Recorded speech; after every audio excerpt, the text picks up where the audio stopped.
Hello everyone. वैसे तो हमारा ओमिक्रॉन के ऊपर अभी तक का एक भी वीडियो नहीं आया है, बट ओमिक्रॉन अभी आज की सिचुएशन में बहुत ज़्यादा गंभीर होता जा रहा है और बहुत ज़्यादा उसके पेशेंट्स भी मिल रहे हैं। तो मैं आपको 5 मिनट दूंगा केवल, और 5 मिनट आप सभी से लूँगा, क्योंकि 5 मिनट के अंदर मैं आप सभी को वो सीरियस सिम्टम्स ओमिक्रॉन के बारे में बताऊँगा जो आप सभी ने शायद नहीं सुने हो।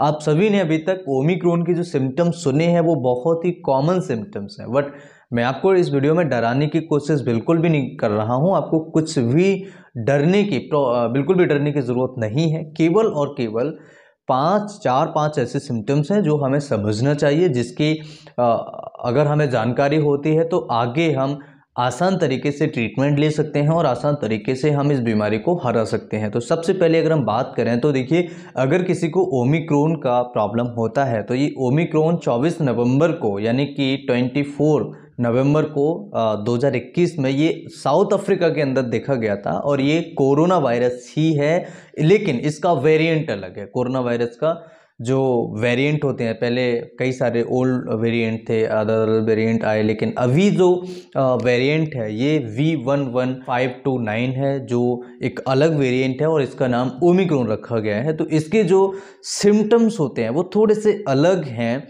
ज़्यादा कोई अलग नहीं है, बट सीवियर कंडीशन में अगर पहुंच जाए पेशेंट तो इसके सिम्टम्स जो हैं, सबसे पहला सिम्टम्स उस मरीज को होता है ब्रीदिंग डिफ़िकल्टी होना।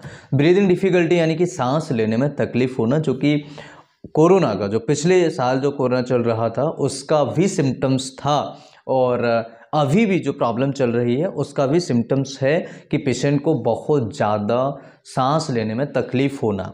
दूसरा सिम्टम्स होता है दोस्तों, पेशेंट को बहुत ज़्यादा थकान होते हैं, साथ ही साथ उस पेशेंट को कन्फ्यूज़न होता है, बहुत ज़्यादा कन्फ्यूज़न होता है, और उस पेशेंट को चलने फिरने पर भी बहुत ज़्यादा कंप्लेंट्स होती हैं, काफ़ी सारी उसकी प्रॉब्लम्स बढ़ जाती हैं। साथ ही साथ उस पेशेंट को लॉस ऑफ स्पीच जैसी समस्या भी होती है।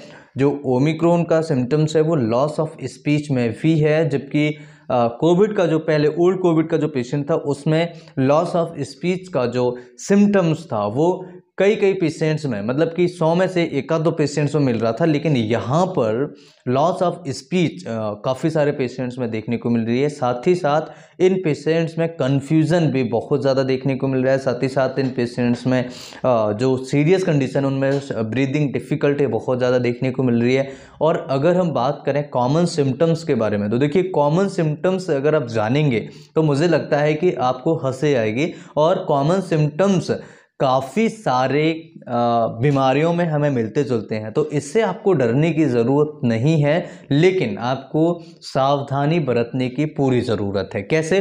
क्योंकि अगर मान के चलिए हमें इन्फेक्शन होता है तो हम रिस्क पर हैं और हमारी फैमिली भी रिस्क पर है, हमारे जो छोटे बच्चे हैं या जो हमारे बुज़ुर्ग हैं वो भी रिस्क पर हैं। इसलिए आप सभी को इससे बचाव करने के सारे प्रयास करने चाहिए।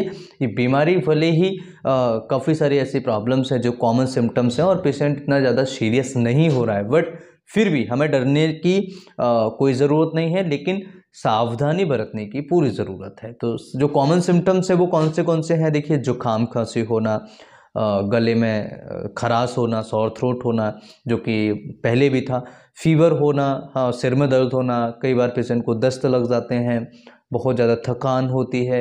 ये जो छोटे छोटे सिम्टम्स होते हैं ये ओमिक्रॉन के सिम्टम्स होते हैं, लेकिन डरने की कोई बात नहीं है। लेकिन जब सीरियस पेशेंट हो जाता है तो इसके बहुत सारे जो कॉम्प्लिकेशंस होते हैं वो हमारे सामने आते हैं। फिर भी डरने की कोई ज़रूरत नहीं है। आई होप ये छोटा सा वीडियो आप सभी के लिए बहुत ही ज़्यादा इम्पॉर्टेंट इन्फॉर्मेशन इस वीडियो में आप सभी को मिलेगा। नेक्स्ट वीडियो में हम जानेंगे किस तरीके से आपको गले में खराश या गले की जो प्रॉब्लम्स हैं उनसे छुटकारा मिलेगा। मुझे उम्मीद है इस वीडियो से आप काफ़ी हद तक छोटी छोटी जानकारियाँ जो है आप ले पाए होंगे। मास्क हमेशा हमें लगा के रखना है। थोड़ा सा अगर हम मार्केट जा रहे हैं या हमें ज़्यादा क्लाउड वाले एरिया में अगर हम जाना है तो आपको मास्क प्रॉपर तरीके से लगाना है। साथ ही साथ आपको ध्यान रखना है कि बाहर की चीज़ें खाना अभी बंद करें, अवॉइड करें, क्योंकि काफ़ी सारी इश्यूज़ अभी चल रहे हैं और हमें नहीं लगता है कि हमें किसी रिस्क में जानबूझकर जाना चाहिए, है ना। तो ये थोड़ी सी सावधानी हमें बरतनी होगी, और बहुत ही छोटा सा ये वायरस है और परेशान हमें लेकिन कर सकता है। इसलिए आप सभी को ध्यान रखना है कि बहुत कम सावधानियां हैं, लेकिन सावधानी अगर हम रखेंगे तो आपको एक्चुअली आदत तो आपको, हम सबको आदत पड़ी गई है मास्क लगाने की, बार बार हाथ धोने की, सैनिटाइज करने की, या अदर जो हमारे प्रिवेंशन के जो प्रोसीजर्स हैं वो सभी करने की। तो आप सभी को ध्यान रखना है कि अगर 2-4 महीने और अगर हम थोड़ा सा ध्यान रखें अपनी बॉडी का, अपने परिवारजनों का, अपने आसपास के लोगों को, तो काफ़ी हद तक हमें राहत मिल सकती है। उम्मीद है छोटा सा वीडियो आप सभी के लिए बहुत ही ज़्यादा इन्फॉर्मेटिव होगा। नमस्कार, thanks for watching, have a nice day.